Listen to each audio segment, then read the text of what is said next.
What's going on, guys? Welcome back to an episode of Coast to Coast. I'm your host, Liam Willerup. And first and foremost, thank you all so much for the support on last episode. It means a lot. But today, we'll be diving into my top 10 of the best players 22 years old or younger. Make sure to like, subscribe, comment down below if your list would be different, and if so, what would you change? Who would you add and who would you subtract? Let's hop straight into this. Starting off my list at number 10 is Chicago Bulls guard Josh Giddey, the 6th overall pick in the 2021 NBA draft. Giddey was traded from the Oklahoma City Thunder in exchange for Alex Caruso this past offseason and has seemingly panned out given his recent stretch of play.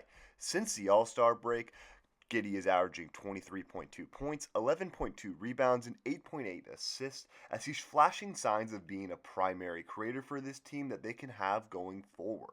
However, we haven't seen enough sample size, but this recent stretch of play is promising, and if he can close out the year looking like this, he's in for a big payday come this offseason. Coming in at number 9 on my list is Charlotte Hornets forward Brandon Miller.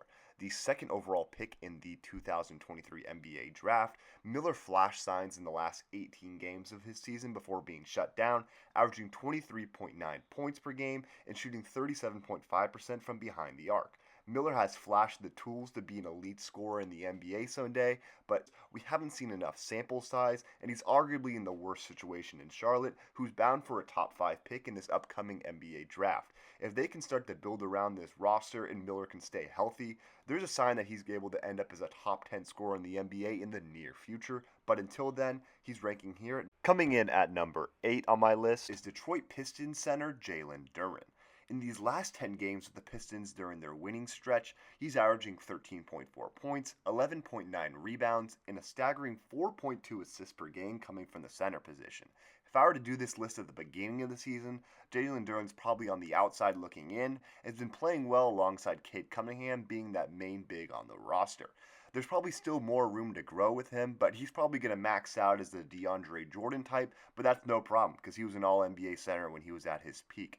If the Pistons are going to make a playoff run this year, they'll need the production out of him, playing both defensively and grabbing rebounds, but we'll see how it goes for now. But me at number 7 on my list, a player who I think is the most underrated from his past draft class, is Memphis Grizzlies wing Jalen Wells. While he's never going to wow you with his statistics, as he doesn't appear to be a guy who's going to be averaging 20 plus points per game anytime soon in his career, he does play winning basketball. Since the All-Star break, he's averaging 13 points a game and shooting 42.9% from 3, and on the season, he started in 55 of 60 games he's appeared in. On top of that, he's shooting above 70% from the field at the rim this year, and he's providing winning basketball for a Grizzlies team that's going to finish within the top 4 of the Western Conference. Again, he doesn't wow you statistically like other players on this list may, but he's playing winning basketball, and on a team like the Memphis Grizzlies. Coming at number 6 on my list is Atlanta Hawks guard Dyson Daniels. After 2 underwhelming years in New Orleans to begin his career, he was involved in the DeJounte Murray trade that sent him to the Atlanta Hawks. However, Hawks fans couldn't have expected he'd be this good to begin his career in Atlanta. A seemingly perfectly fit alongside offensive-minded guard Trae Young, Dyson Daniels has appeared in 55 games this year, starting in all of them, averaging 13.9 points, shooting 47.7% from the field, and is leading the league in steals, well on his way to an all-defensive first-team selection.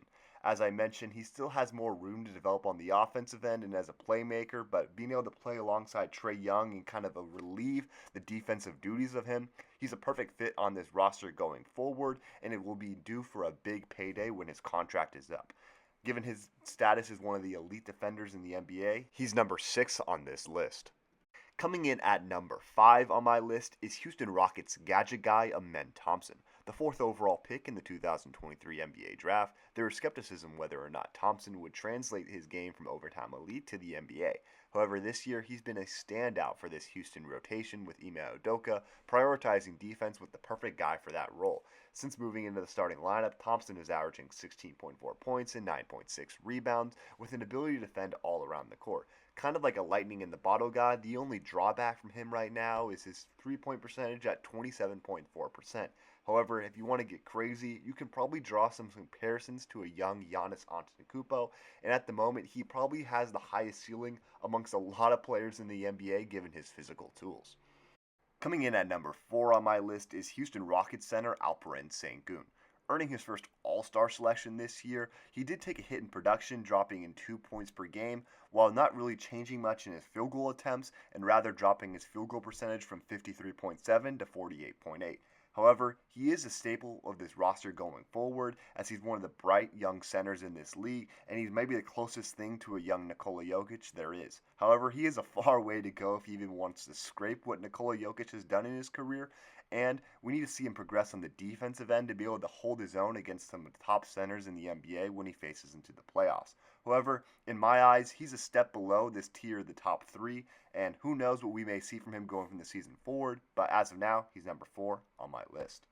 Coming in at number 3 on my list and breaking into the top 3 is Oklahoma City Thunder center Chet Holmgren. The runner-up to Rookie of the Year last year against Victor Wembanyama, he appeared in all 82 games for the Thunder, averaging 16.5 points, 7.9 rebounds, and 2.3 blocks. However, this season's been a different story as he's battled injuries and only appeared in 17 games for the Thunder, averaging 15.2 points, 8.4 rebounds, and 2.7 blocks. However, different than Sengun, he impacts the game both offensively and defensively at a high level with his ability to stretch the floor and be a rim protector.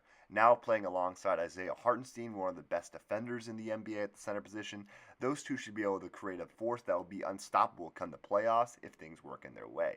However, I do want to see more production out of Chet Holmgren as I do think he's an all-star level player, but he hasn't even played 100 NBA games up to this point. Coming in at number 2 on my list is Orlando Magic forward Paolo Banchero. The 2022 first overall pick out of Duke, Banchero has produced as a scorer ever since he joined the NBA, averaging at least 20 points per game in every season. However, this season's been an injury-riddled one for him, but since the All-Star break, he's averaging 28.6 points per game, 6.4 rebounds, and is coming off a 41-point effort against the Golden State Warriors that was only outshined by a 56-point game by Stephen Curry. However, I do want to see his three-point percentage take a jump up as he's shooting less than 30% from 3, which is not ideal for a primary scorer in today's NBA. And unfortunately for him, it's not just been him dealing with injuries as Jalen Suggs was recently ruled out for the year, and it's going to be hard for the Magic to contend, but with the shape of the Eastern Conference, they're likely going to slip into the playoffs, but probably be first-round exits. Coming into next year, I expect Banchero to take that jump into being an all-NBA level player, especially if he can bump that three-point percentage up and prove that he can be a guy that not only is a scorer, but also a creator for other players on his team. Coming in at number 1 on my list, and a surprise to nobody, is San Antonio Spurs center Victor Wembanyama. Arguably the most unique player we've seen in NBA history, standing at 7'3" with abilities of a guard, Wembanyama was unfortunately shut down for the remainder of the season due to a blood clot in his right shoulder. However, he concludes the 2024-25 season averaging 24.3 points per game, 11 rebounds, 3.8 blocks, shooting 47.6% from the field and 35.2% from 3. He's led the league in blocks both years he's played in the league and almost won Defensive Player of the Year as a rookie. Now pairing alongside De'Aaron Fox for the future, it's apparent that the Spurs should be playoff contenders by at least next year and maybe even finals contenders in 2 years from now, depending on how they develop this roster. However, injuries are the only thing that's going to get in the way from Victor Wembanyama becoming one of the greats in the NBA, and that's apparent from what we've seen in 117 games of play from him. Thank you all so much for listening. Make sure to comment down below what you would change on this list, like, subscribe for more content, and we'll see you in the next episode. Cheers.